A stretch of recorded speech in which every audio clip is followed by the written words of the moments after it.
당 어린아이로 남아있지 않다는 주제로 함께 말씀 나눌까 합니다. 성숙 더 이상 어린아이로 남아있지 않다는 주제로 우리가 함께 말씀 나누려고 합니다. 우리가 지금까지 살펴보는 내용이 교회론이죠, 그죠? 교회란 뭔가에 대해서 우리가 지속적으로 함께 배우는 가운데서 하나님의 예수 그리스도의 피를 값주고 사셔서 그의 자녀로 삼은 성도들을 교회에서 키워가고 있다는 내용들 가운데 가장 중요한 내용을 우리가 함께 배우는 겁니다. 우리가 모두 어린아이로부터 한다는 사실을 우리가 본문을 통해서 확인할 수 있는 것 아니겠습니까? 우리가 먼저 13절 함께 볼까요? 13절 말씀에서 우리가 지지난주에 뭐라고 하는 걸 함께 봤죠? 13절 같이 함께 읽겠습니다. 시작. 우리가 다 하나님의 아들을 믿는 것과 아는 일에 하나가 되어 온전한 사람을 이루어 그리스도의 장성한 분량이 충만한 데까지 이르느니. 그리스도의 장성한 분량에까지 이르는 건 우리의 목표이지 지금 우리가 거기에 와 있다는 건 아니라는 사실이죠. 그죠? 지금 우리의 위치는 어디라고요? 그리스도의 장성한 분량에 이른 자리가 아니라 우리는 아직 어린아이의 자리에서 출발하고 시작한단 말이죠. 누구나 다 예수를 믿게 되어지면 어린아이로부터 시작한단 말이죠. 영적으로 거듭난 갓난 아이로부터 모든 사람이 신앙생활을 시작하게 되어진다는 거예요. 그래서 그 갓난 아이들을 지금 교회라는 곳에 함께 모여 교회를 허락하여 그 속에 함께 살게 할 뿐만 아니라 교회 안에서 어떤 사람들의 어떤 직분을 허락하시고 서로 봉사하면서 영적인 어린아이로부터 그리스도의 장성한 분량에 이르는 데까지 자라가게 하시는 것이란 말이죠. 그렇게 14절에 있는 이 부정적인 표현들을 우리가 잘 살펴볼 필요가 있는 겁니다. 14절 말씀 같이 한번 읽어볼까요? 14절 시작. 이는 우리가 이제부터 어린아이가 되지 아니하여 사람의 속임수와 간사한 유혹에 빠져 온갖 교훈의 풍조에 밀려 요동하지 않게 하려 함이라. 어린아이의 특성에 대한 이야기를 오늘 본문에 이야기하고 있는 것 아닙니까? 어린아이의 특성이 뭐라는 거예요? 사람의 속임수와 간사한 유혹에 빠져 온갖 교훈의 풍조에 밀려 요동하는 것이다. 이렇게 어린아이의 특성에 대해서 이야기한단 말이죠. 오늘은 우리가 이 어린아이의 특성들을 우리가 살펴봄으로써 영적으로 성도들이 갖는 어린아이의 특성들이 어떤 게 있는지 우리가 살펴보면서 내가 과연 몇 살인가 영적으로 어디쯤 와 있나 그런 것들을 우리가 살펴보는 거예요. 재영이가 할아버지인 저에게 가끔 그래요. 할아버지는 몇 살이에요? 이렇게 물을 때가 있단 말이죠. 제가 나이에 맞지 않게 행동하는 게 좀 있는지 그렇게 자꾸 묻는단 말이에요. 그렇다면 우리가 넘어가야 할 어린아이의 특성 어떤 게 있을까요? 첫째는 요동하는 것입니다. 요동하는 것. 어린아이의 가장 큰 특성이 뭐냐? 그건 요동하는 거란 말이죠. 14절 다시 한번 읽어볼까요? 14절 읽겠습니다. 시작.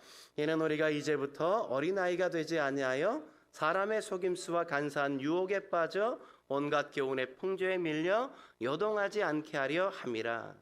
그러니까 어린아이로 우리가 살지 않으려면 우리가 어떻게 해야 돼요? 우리가 자라가려면 어린아이의 특성인 이 요동하는 것을 넘어서야 된다 이거죠. 그죠? 어린아이가 늘 요동하는 걸 우리가 경험하지 않습니까? 요동한다는 건 뭘 말하는 거예요? 일관성이 없다는 걸 얘기하는 거죠. 늘 우리가 살면서 끊임없이 흔들린다는 걸 얘기하는 것 아닙니까? 왜 어린아이들이 자꾸만 흔들리게 되어지는 거예요? 자제력이 없기 때문에 흔들린단 말이죠. 왜 자제력이 없는 겁니까? 왜 자제력이 없어요, 어린아이가? 그 이유는 아직 어린아이들이 인생을 덜 살아봤기 때문에 그런 거란 말이죠. 모든 게 다 신기해요. 그래서 그 신기한 걸 내 마음이 원하면 그 모든 것들을 다 내가 얻을 수 있다고 아이들은 자꾸만 착각하고 생각할 때가 참 많단 말이죠. 여러분 쉽게 생각해 보십시오. 이런 거예요. 우리 피터팬이라는 디즈니 만화 영화를 우리가 보지 않습니까? 어제도 겨울왕국 2가 개봉했다고 여러 사람들이 함께 보던데 이 디즈니의 만화 영화를 우리가 잘 보면 아이들을 위한 영화이기 때문에 아이들의 눈높이에서 이 영화들이 만들어졌다는 사실을 우리가 놓치면 안 된단 말이죠. 그렇기 때문에 재미있는 게 뭔지 아십니까? 죽는다는 게 없다는 사실을 우리가 거기에서 발견한단 말이죠. 예? 왜요? 아이들이 경험해보지 않았기 때문에 그래요. 죽는다는 건 아이들이 경험해보지 않았다고요. 다쳐본 적이 없단 말이에요. 그래서 아이들이 다친다는 거에 대한 개념 자체가 없기 때문에 만화 영화를 보면 다친다는 거에 대한 개념이 거의 들어있지 않은 걸 우리가 확인해 본단 말이죠. 그렇기 때문에 다친 적이 없기 때문에 만화를 보면 어떻게 해요? 막 그냥 불타는 석탄을 가지고 손으로 잡고 입에 막 물기도 하고, 그죠? 뜨거운 다리미를 그냥 막 손으로 잡는 경우들을 우리가 보지 않습니까? 우리가 피터팬 영화를 보면 막 이 공간 개념 자체가 놀랍잖아요, 그죠? 아이들은 언제나 그냥 이렇게 내려갔다가 다시 올라가고 뭐 이런 개념이 별로 없어요. 그래서 거의 직선으로 막 다니잖아요. 피터팬이 막 날라서 그냥 이 닷 꼭대기에 올라가서 막 싸울 때도 어떻게 해요? 후크선장이랑 막 칼로 싸울 때도 닷을 밟고 싸우는 게 아니라 닷을 지나서 공중에 떠서 막 싸워요. 그죠? 그러다가 자기가 닷이라는 사실을 의식하면 막 그제서야 막 떨어지는 그런 모습을 우리가 볼 때가 많지 않습니까? 예? 그러니까 공간 개념이 없단 말이죠. 예? 해적이 막 악어의 뱃속으로 잡아 먹혀 들어갔다가 뱃속에서 다시금 그냥 나오는 걸 보잖아요. 예?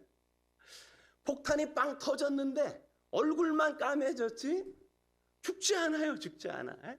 그게 왜 그래요? 아이들의 눈높이에서 모든 것들을 그리기 때문에 죽는 것과 다치는 것에 대한 개념이 아이들 가운데 없어서 그렇게 그린단 말이죠. 예?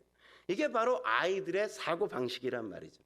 그냥 뭐든지 다 직선적인 개념으로 하면 이루어지는 거로 내가 마음만 먹으면 되는 거로 생각되어지는 게 이 어린 아이들의 사고방식이란 말이죠. 그래서 아이들이 갖고 싶다면 가져야만 돼요. 그죠? 그게 아이들의 마음이에요. 예? 근데 여러분 잘 생각해 보세요. 우리들도 마찬가지 아닙니까? 영적인 것들도 마찬가지란 말이죠. 재밌는 게 뭐예요? 우리가 원하는 건 금방 소유해야 된다고 우리가 생각할 때가 얼마나 많습니까?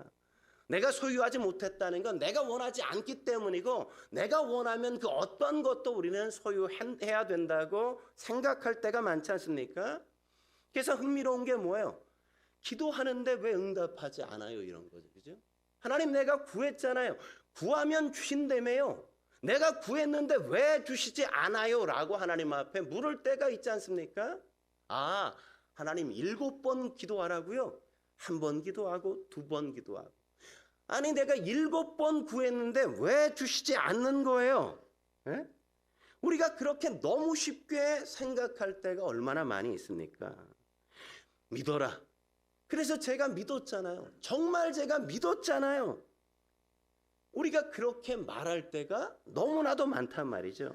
참 많은 성도들이 영적으로 어린아이와 같은 모습으로 그냥 이해하고 하나님 앞에 요구할 때가 지나치게 많단 말이죠. 여러분 아이들이 그러지 않습니까? 뭐라 그래요 아이들이? 훌륭한 사람이 되려면 어떻게 해야 돼요? 그렇게 물을 때 엄마 아빠가 그러죠. 어렸을 때 공부 열심히 하면 훌륭한 사람이 돼. 그럼 정말 내가 공부 열심히 하면 제가 100점 맞으면 훌륭한 사람이 되는 거예요? 그래 맞아. 100점 맞으면 훌륭한 사람이 되는 거야. 아빠 제가 국어 100점 맞았어요. 근데 왜 나 훌륭한 사람 아니에요? 왜 친구들이 나를 왜 왕따 시키죠? 왜 놀리죠? 나 훌륭한 사람이라며 100점 맞으면. 이렇게 이야기할 때가 많지 않습니까? 이건 훌륭한 사람이 되는 과정에 그냥 벽돌 한 장 정도를 올린 것뿐인데 근데 우리는 그것이 마치 훌륭한 사람이 된 것처럼 우리가 이해하고 생각할 때가 많는단 말이죠. 그렇게 우리가 벽돌을 한 장 쌓고 2장 쌓고 끊임없이 쌓아가야 우리가 거대한 하나의 집을 완성한다는 사실을 우리가 이해하지 못한단 말이죠. 예? 그래서 늘 그 정도에서 우리가 늘 하나님을 이해하고 그 정도에서 우리가 신앙을 이해하는 정도밖에는 우리가 잘 자라지 못하고 있다는 사실을 우리가 주의할 필요가 있는 겁니다. 바울이 지금 요동한다는 걸 어떤 문맥에서 이야기하는지 우리가 잘 이해할 필요가 있어요. 오늘 14절 뭐라고 이야기합니까? 어떻게 문맥을 이어가요? 사람의 속임수와 간사한 유혹에 빠져 온갖 교훈의 풍조에 밀려 요동하지 않게 하려 함이라 이렇게 얘기하죠. 요동하는 가장 큰 이유가 뭐라는 겁니까? 우리가 잘 속아 넘어가기 때문이란 말이죠. 속는 가장 큰 이유가 뭐라는 거예요? 판단의 기준이 없기 때문에 우리가 속고 있다는 겁니다. 왜 판단의 기준이 없어요? 그 가장 큰 이유가 뭐예요? 우리가 무식하기 때문에 그렇다는 겁니다. 이게 바로 결론이란 말이죠. 성도들은 자기가 믿고 있는 게 뭔지, 내가 몸담고 있고 내 운명을 걸고 있는 것에 대해서 잘 명확하게 이해하지 못하고 알고 있지 못하단 말이죠. 사람들은 자기가 관심을 갖고 있는 것에 대해서 지나치게 잘 속아 넘어갈 때가 참 많단 말이죠. 관심이 있으면 훨씬 더 잘 알아야만 하고 친밀해야만 하고 성실해야만 된단 말이죠. 근데 이상하게도 관심은 있지만 아무도 거기에 대해서 성실하려고 들지 않을 때가 얼마나 많이 있습니까? 아이들이 늘 그러지 않습니까? 아이들이 늘 뭐라 그래요? 공부 잘하고 싶다고 얘기하죠. 그러나 공부를 잘한다는 것과 잘하고 싶다는 것은 너무나도 다른 것 아닙니까? 아이들의 늘 고민이 뭐예요? 왜 공부하고 싶은데 왜 안 되냐 이거죠. 그죠? 예? 아이들이 늘 그런단 말이죠. 공부는 잘하고 싶은데 늘 잠만 슬슬 온다고 늘 아이들이 이야기하는 게 문제 아닙니까? 참 쉽지 않단 말이죠. 한 걸음 더 나아가서 우리가 넘어서야 할 어린아이의 특성 뭡니까? 두 번째, 우리가 호기심을 갖는다는 거죠. 호기심이 많다는 겁니다. 사도행전 17장에 가보면 바울이 아테네에서 전도하는 장면이 우리에게 보여주고 있죠. 21절에 보면 그 전도 장면을 이렇게 그려주고 있는 걸 우리가 만나죠. 21절 같이 한번 읽어볼까요? 21절 읽겠습니다. 시작. 모든 아덴 사람과 거기서 나그네 된 외국인들이 가장 새로운 것을 말하고 듣는 것 이외에는 달리 시간을 쓰지 않음이더라. 그러니까 호기심을 충족시키는 일 외에는 아무 것에도 관심이 없다 이거죠. 그러니까 어린아이의 특성 가운데 중요한 게 뭐라고요? 호기심이라고요. 호기심에. 어린아이는 어른과 다른 건 하나를 얻기 위해선 다른 나머지의 전부를 포기해야 된다는 사실을 아이들이 잘 알지 못한다고요. 축구 경기를 보면 내가 손흥민이 되고 싶고, 야구 경기를 보면 내가 유현진이 되고 싶고, 내가 발레를 보면 강수진이 되고 싶은 욕망이 있어요. 뭘 보는 족족이 내가 그 사람처럼 되고 싶고 내가 그 사람처럼 하고 싶어 하는 마음이 우리의 마음속에, 아이들의 마음속에는 있단 말이죠. 한 사람이 할 수 있는 게 제한되어 있다는 사실을 어린 아이들은 잘 이해하지 못한단 말이죠. 그 모든 게 되고 싶은 것들을 정리하고 모든 에너지를 하나에 집중해야만 내가 비로소 그 일을 이룰 수 있다는 사실을 아이들은 잘 알지 못해요. 이게 어린아이의 특성이란 말이죠. 성도들도 종종 그런 요구를 하지 않습니까? 왜 똑똑하고 예의 바르고 겸손하고 사랑이 풍성한 성도, 그런 성도가 내가 되고 싶은데 왜 그런 성도가 없는 겁니까? 라고 이야기할 때가 얼마나 많아요. 똑똑하면서 신중한 사람이 되는 건 참 쉽지 않죠. 마음이 너그러우면서 치밀한 사람이 된다는 것도 그렇게 쉬운 게 아니란 말이죠. 여러분, 우리 자신을 돌아보십시오. 똑똑한 사람은 다른 사람을 판단하기 쉽고, 마음이 너그러운 사람을 보면 그 사람은 계산이 늘 흐린 것들을 우리가 확인하지 않습니까? 그게 그렇게 한 사람 안에서 모든 것들이 완벽하게 다 완성될 거라는 생각은 그렇게 쉬운 게 아니란 말이죠. 다 한꺼번에 다 이룰 수 있다는 생각을 우리가 하면 안 된단 말이에요. 왼손으로 피아노 치고 오른손으로 그림을 그리면 어떻게 되겠어요? 피아노도 안 쳐지고 그림도 안 되고, 그죠? 그런 거란 말이죠. 그런 거. 네? 왜 이렇게 호기심에 쫓아다녀요? 왜 하나로 못 되어가는 겁니까? 무릇 하나로 되어가는 건 훈련을 요구하고 있고 집중력을 요구하고 있고 무엇보다도 지루함을 참아내는 인내가 필요하다는 사실을 우리가 이해하지 못하기 때문이란 말이죠. 그런데 아이들은 한 곳에 집중하는 시간이 15분을 넘기지 못한다는 것 아니겠습니까? 인내를 한다는 것, 기다린다는 것, 한 계단씩 한 계단씩 올라가야 정상에 올라간다는 사실을 아이들이 도무지 이해하지 못할 뿐만 아니라 그들의 수준에서는 이해할 수도 없는 것이기 때문이란 말이죠. 그래서 누가 필요한 겁니까? 그래서 부모라는 존재가 필요하단 말이죠. 아이들이 잘못한 걸 아이들의 책임이라고 말하지 않는단 말이죠.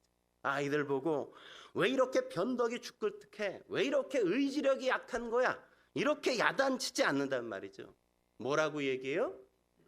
어떻게 부모한테 뭐라 그래요? 왜 이렇게 아이를 이렇게밖에 못 길렀어? 이렇게 얘기한단 말이죠. 예?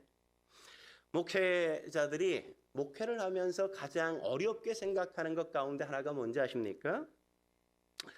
어떻게 성도들의 눈높이에서 비율을 잘 맞추고 성도들이 잘못 행하는 것들을 그냥 잘못 행한다 말하지 않고 눈 감아주면서 어떻게 그들을 잘 이끌어갈까? 이게 늘 항상 고민거리란 말이죠. 잘못하는 건데 그걸 잘못하는 거라고 말하면 시험 들까 봐, 상처받을까 봐 그런 것들을 정직하게 솔직하게 얘기하기가 어려운 때가 참 많단 말이죠. 그냥 당연한 걸 너무나도 잘하는 것처럼 우리가 얼레고 달래고 그래야만 하는 비율을 맞춰야 되는 순간들이 참 많단 말이죠. 많아요. 그렇지 않아요? 우리가 자녀를 키울 때도 마땅히 해야 될 걸 하지 못하는데도 조금만 해도 엄청 잘하는 것처럼 칭찬해 주면서 그러면서 끌어가는 게 부모로서 참 힘겨울 때가 얼마나 많이 있어요. 목회자도 성도들을 양육해 가면서 그럴 때가 참 너무나도 많단 말이죠. 여러분 어디나 가보시면 알겠지만 전통 있는 교회가 참 무섭다는 것 아니겠습니까? 무서운 분들이 계신단 말이죠. 오래된 교회를 보면 인내할 줄 아는 산전수전을 다 겪어서 그냥 말없이 성도들이 실수하고 잘못해서 해도 그냥 웃어 넘길 줄 아시고 그냥 아무렇게 지적하지 않고 그냥 잠잠히 기도하고 계시는 정말 어른다운 성도님들이 계시다는 걸 우리가 확인하지 않습니까? 그런 분들이 계셔서 교회가 그나마 아름다워지고 건강해질 수 있고 어린 성도들이 그분들 때문에 자라가죠. 근데 개척교회는 어때요? 그런 게 거의 없죠. 그죠? 개척교회는 개척교회다워요. 그죠? 그래서 처음부터 시작하기에 나중에 그런 열매들도 맺는 것들을 우리가 나중에 함께 경험하게 되어진단 말이에요. 개척교회는 아무도 어른으로 태어난 사람이 없어요. 어린 아이로 다 존재해요. 그래서 부모 노릇하는 사람이 필요하기도 하단 말이죠. 부모가 없으면 서로가 서로끼리 잘 해야만 되는 겁니다. 여러분 제일 아픈 이야기가 뭡니까? 살면서 제 아비 없는 자식이야. 제 부모 없는 자식이야. 제 고아원에서 데리고 왔어. 라는 이야기를 듣는 것보다 가슴 아프고 우리를 슬프게 하는 얘기가 어디 있습니까? 부모가 없고 고아원에서 큰 게 잘못이 아니라 그런 소리를 듣는 짓밖에 하지 못한다는 그 사실이 너무나도 가슴 아픈 것 아니겠습니까? 저 아이가 누구의 아들이냐 딸이냐가 자랑이 결코 아니란 말이죠. 그가 오늘 그 나이에 맞는 행동과 수준을 살고 있는가가 굉장히 중요하단 말이죠. 그렇게 살면 그게 자랑거리가 되었지만 그렇지 않으면 그게 참으로 부끄러운 것 아니겠습니까? 성도들 역시도 마찬가지란 말이죠. 내가 어느 교회를 다닌다는 게 자랑이 아니에요. 우리 교회 목사님이 누구라는 게 자랑이 결코 아닌 겁니다. 그 성도가 어떤 수준의 삶을 살아가고 있느냐가 그 교회가 어떤 교회냐를 드러내는 것이고 그 목사님에게 배운 것이 정말 잘 된 것인가를 보여주는 것이란 말이죠. 한국 교회가 지금 비난받고 욕먹는 게 뭡니까? 바로 그런 것이죠. 성도의 수준이 너무나도 삶 속에 낮아서 세상이 비웃고 조롱하는 게 얼마입니까? 그건 목회자의 수준 역시도 마찬가지인 거죠. 우리가 바르게 살아야만 세상이, 사람들이 우리의 교회를 바라볼 때 저 교회는 참 멋진 교회야. 저 교회 목사님 도대체 누구야, 저분 교회의 목사님은? 이런 이야기가 들려줘야 되는 거죠. 그게 우리가 살아내야 될 삶의 모습이란 말이죠. 마지막으로 우리가 넘어야 할 어린아이의 특성 뭘까요? 세 번째, 훈련을 필요로 한다는 것입니다. 훈련을 필요로 한다는 거죠. 오늘 20장에 우리가 사도행전 20장에 가보면 바울이 그런 요구를 하는 걸 우리가 볼 수 있죠. 29절에 보면 그가 다시 예루살렘으로 올라가기 직전에 올라가게 되어지면 그가 잡혀서 로마로 호송되어진다는 얘기를 듣게 되어져요. 근데 그럼에도 불구하고 바울이 떠나가면서 그 교회를 향해서 이야기하는 대목이 29절부터 32절까지 나오죠. 바울이 어떻게 얘기하는지 같이 한번 읽어볼까요? 29절부터 같이 읽도록 하죠. 시작. 내가 떠난 후에 사나운 이리가 여러분에게 들어와서 그 양떼를 아끼지 아니하며 또한 여러분에게 중에도 제자를 끌어 자기를 따르게 하려고 어그러진 말을 하는 사람들이 일어날 줄을 내가 아노라. 그러므로 여러분이 일깨어 내가 3년이나 밤낮 쉬지 않고 눈물로 각 사람을 훈계하던 것을 기억하라. 지금 내가 여러분을 주와 및 그 은혜의 말씀에 부탁하노니 그 말씀이 여러분을 능히 든든히 세우사 거룩하게 하심을 입은 모든 자 가운데 기업이 있게 하시리라. 결국 우리에게 주어진 책임이 바로 이거라는 거죠. 여러분이 하나님의 자녀라면 언제나 신경 써야 될 것, 우리가 결코 잊지 말아야 할 게 있다는 거죠. 그건 여러분이 말씀에 든든히 서서 하나님의 부르신 그 목적과 약속과 진리와 생명이 충만한 그 지식을 우리가 가져야만 된다는 거란 말이죠. 그러나 그 일은 말하자면 그냥 어떤 좋은 신앙인을 본받아서 그의 간증을 들어서 그 자리에 이르는 게 아니라 우리가 하나님을 직접 만나려고 애쓰고 하나님의 음성을 기도하면서 들어야 하고 하나님의 말씀을 열심히 공부해서 그 앞에 더 진지하게 하나님 앞에 내 삶을 드릴 때 그렇게 이루어진다고 이야기하는 거란 말이죠.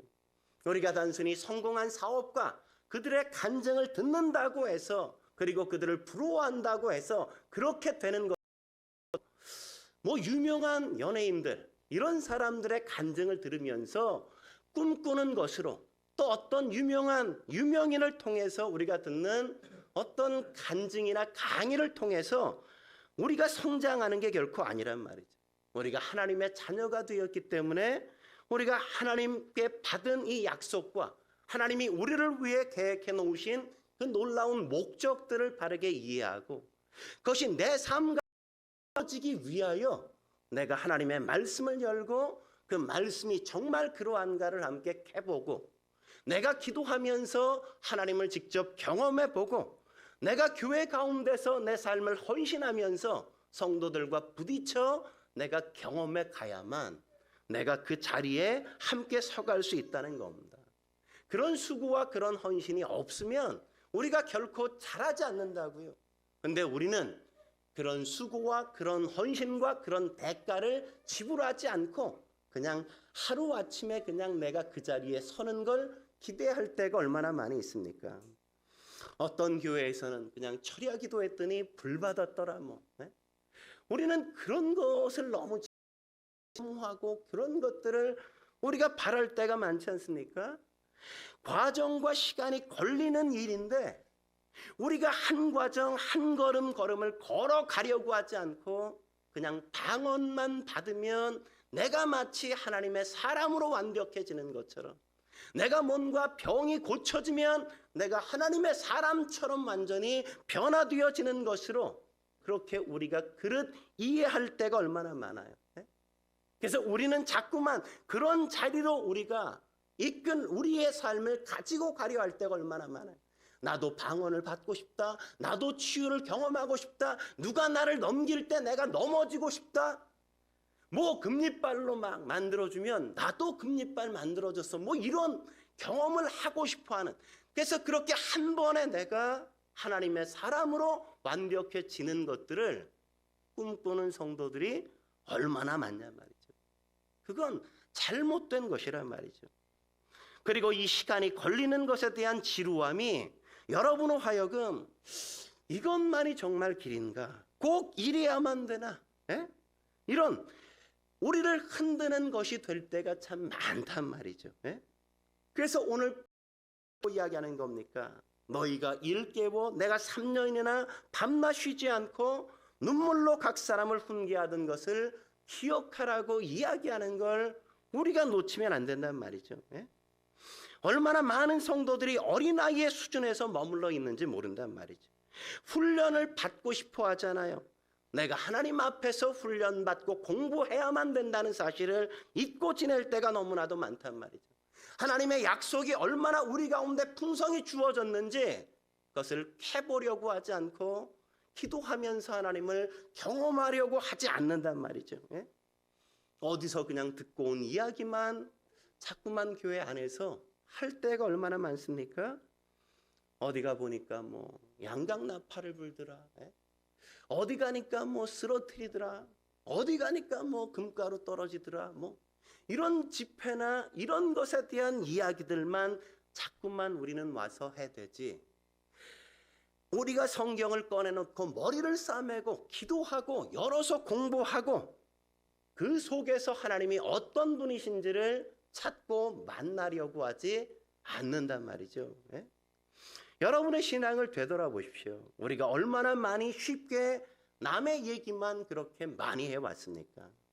나는 누가 그러는 꼴을 보기가 싫어서 난 안 해. 나는 예수 믿는다고 이러는 거 꼴 보기 싫어서 안 해.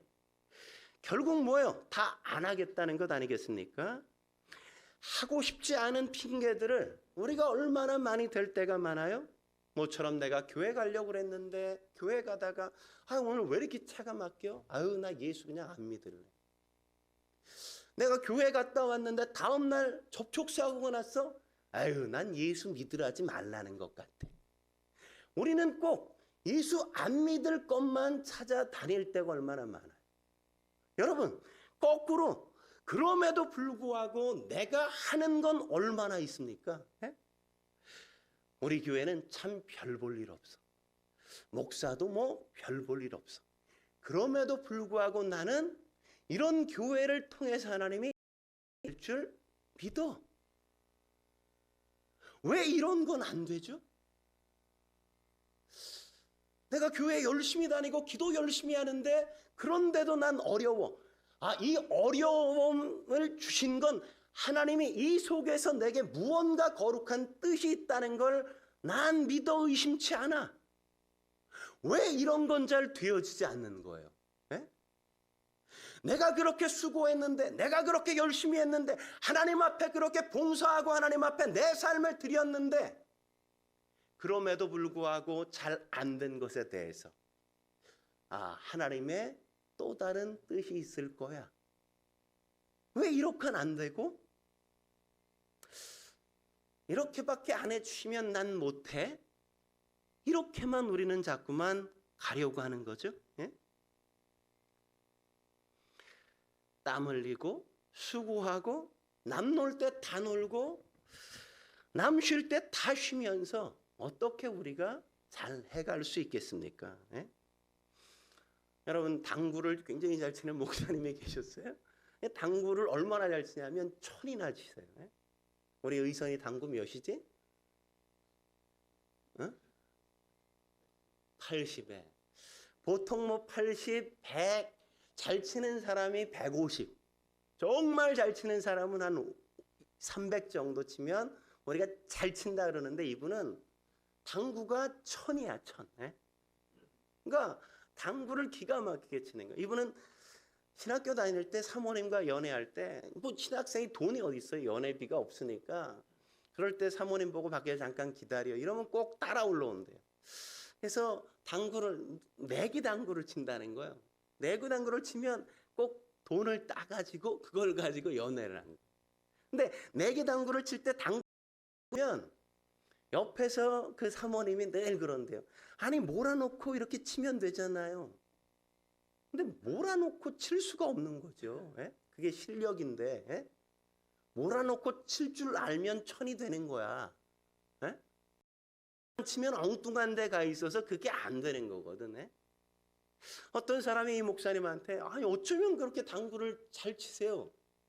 그러니까 그 목사님이 뭐라 그랬겠어요? 뻔하죠, 그죠?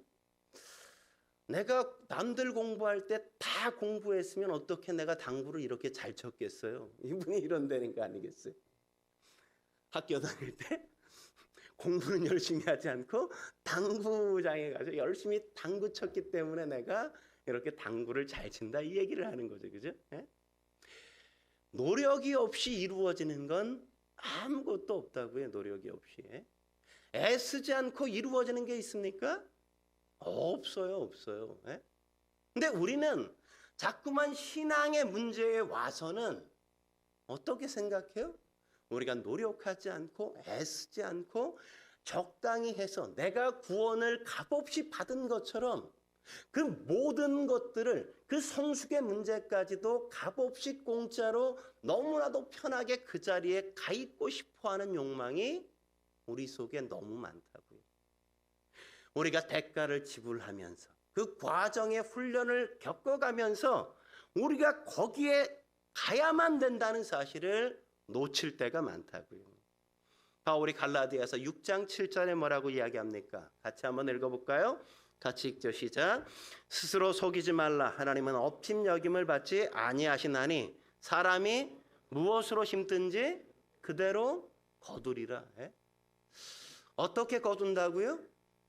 내가 심는 대로 거두는 거라고요. 내가 심는 대로. 내가 심지 않고 거두는 걸 하나님은 결코 허락할 의지가 없으시다고요. 하나님은 그렇게 하시진 않는다고요. 우리가 심어야만 거두게 하신단 말이에요. 영적인 요구가 바로 거기에 있는 겁니다. 우리가 부름을 받고 하나님께서 그리스도의 장성한 분량에 이르기까지 계획해 놓으셨고 목표로 잡으셨지만 우리가 그 과정에 성실하게 인내하고 기다리고 참고 하면서 그 모든 훈련의 과정을 성실하게 거쳐가야만 우리가 성숙할 수 있다는 사실을 놓치면 안 된단 말이죠. 오늘날 가정에서 자녀 교육의 가장 큰 어려움이 뭡니까? 아마 저는 가정의 아이들의 수가 적은 게 아닐까 저는 싶어요. 적은 게. 둘도 안 낳고 요새는 하나 낳잖아요. 요즘 뭐 하나도 안 낳으려고 하는 가정이 너무너무 많죠. 그죠? 둘도 안 낳고 하나만 낳으니까 집안에서 싸우는 일이 없어서 너무 좋은데 근데 아이들이 자기밖에 알지 못해요. 자기밖에 몰라요. 신앙도 혼자 신앙생활을 한 사람은 자기밖에 모른다고요. 자기밖에 몰라요. 참 이상하죠. 그죠? 옛날엔 우리 부모님들 세대에서는 자식을 낳을 때 그냥 한 타스씩 낳잖아요. 그죠? 그냥 12, 우리 어머니도 형제가 10명이었어요. 10명. 10명을 낳고 키우다 보니까 그냥 반타작만 해도 잘한다 이런 생각을 했단 말이죠. 그래서 절반 정도를 일을 각오를 했단 말이에요. 옛날에 병이 얼마나 많았습니까? 그래서 저녁에 잘 안 들어오면 또 아프면 어쩔 수 없이 그냥 아이들이 죽어가는 걸 그냥 봐야만 됐단 말이죠. 굳이 너무 애태워하지 않고 그냥 너무 가슴 아파하지도 않았어요. 물론 10손가락이 물어서 아프지 않은 손가락이 어디 있습니까? 그러나 그럴 만한 시간 그런 생각을 갖고 거기에 매여 있을 만한 환경이 아니었기 때문에 그랬단 말이죠. 그런데 어떻게 됐어요? 그렇게 그냥 관심을 덜 가졌더니 아이들이 건강하게 잘 자랐더라 이거 아니겠어요? 잘 자랐더라. 여러분 교회도 마찬가지예요. 그런 면이 있단 말이죠. 그냥 나 혼자서 조용히 교회만 왔다 갔다 하면 그게 제일 편할 것 같죠? 갈등하지 않고 부딪히지 않고 하면 제일 편할 것 같지만 그래서는 신앙이 결코 자랄 수 없다는 사실을 우리가 놓치면 안 된단 말이죠. 교회 안에 와서 다른 사람과 함께 사귀고 사귀면서 나와 다름을 확인하고 그것 때문에 싸워도 보고 갈등도 해보고 그러면서 내 모난 것들이 깎여지고 다듬어져서 내가 완성되어 간다는 사실을 우리가 놓치면 안 되는 겁니다. 네? 그러므로 사랑하는 성도 여러분, 여러분들이 어린 아이처럼 우리가 생각하시면 안 된다고요. 내가 훈련받지 않고 나는 한 방에 거룩해질 거야. 나는 한 번에 저 자리에 갈 거야. 없는 거예요. 여러분들이 사모하는 또 어떤 분이 와가지고 이렇게 간증할 때 그분의 이야기가 마치 점프해서 그 자리에 간 것처럼 느껴질 때가 얼마나 많아요. 한 번 딱 기도했더니 방언 딱 받았더라. 한 번 딱 기도했더니 마치 치유를 받은 것처럼 느낄 때가 얼마나 많습니까? 그러나 그분들이 진짜 그랬을까요? 아니죠. 우리는 너무 앞에서 한 이야기가 압축되어서 시작과 끝만 얘기하는 건데 이 과정이 있다는 사실을 다 잊고 받아들여서 나도 중간 과정을 거치지 않고 점프하고 싶어하는 욕심을 가질 때가 많단 말이에요. 기도는 기도의 자리에 와서 하나님 앞에 무릎 꿇어서 기도할 수 있어야 기도하는 만큼 내가 기도하는 시간을 쌓는 만큼 내 기도가 깊어지고 하나님과 교통할 수 있는 거죠.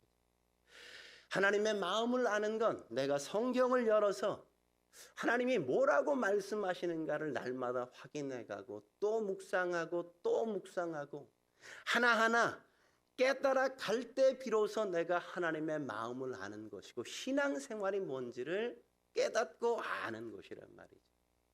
주일날 한 번 와서 예배를 드리고 잠깐 2분 기도하는 것, 그게 우리의 신앙의 전부가 되어지면 우리는 아무런 자람도 성장도 성숙도 없는 겁니다. 부딪혀보고 그 말씀이 내 삶 속에서 어떻게 이루어지는지를 실습을 해봐야만, 실습을 해봐야만, 교회에서 실습해봐야만 그게 감이 오는 거란 말이에요. 감이 와. 근데 우리는 그 부딪힘을, 그 실습에서 오는 불편함을 너무너무 버거워하고 싫어하죠. 그걸 겪지 않으면 나는 늘 제자리인 겁니다. 나는 어린 아이를 벗어날 수가 없어요. 늘 어린 아이에 머물 수밖에 없는 겁니다. 그것처럼 꼴보기 싫은 게 없다고요. 신앙생활은 오래 했는데 아직도 어린 아이 같아. 내가 늘 가끔 얘기하잖아요. 성심원 가보면 아이들이 등치는 저만한데 아이들이 걷지를 못해. 똥을 싸서 기저귀를 쳐줘야 돼. 싼 걸 또 발라. 밥 달라고 손 빨고 울어. 잘하지 않는 건 그런 모습이란 말이에요. 그런 모습. 그러므로 여러분이 하나님 안에서 더 가까이 하나님을 함께 하려는 부단한 애씀과 노력을 해주셔야 돼요. 성경을 펼치려고 하고 읽기만 하는 게 아니라 성경을 공부하셔야 되고, 그래서 진짜 하나님이 뭐라고 말씀하시는지 성경의 전체 그림을 우리가 보려고 무던히 애써야만 된단 말이죠. 그리고 기도하셔야 돼요. 기도하셔야 돼요. 그런 것이 없으면 우리는 전혀 안 자라고 안 성숙하는 겁니다. 저와 여러분들이 더 이상 어린아이의 자리에 머물지 않고 함께 성숙하기 위해서 하나님 앞에 하나하나 열망을 가지고 도전하실 수 있길 주의 이름으로 축원합니다. 함께 기도하시겠습니다.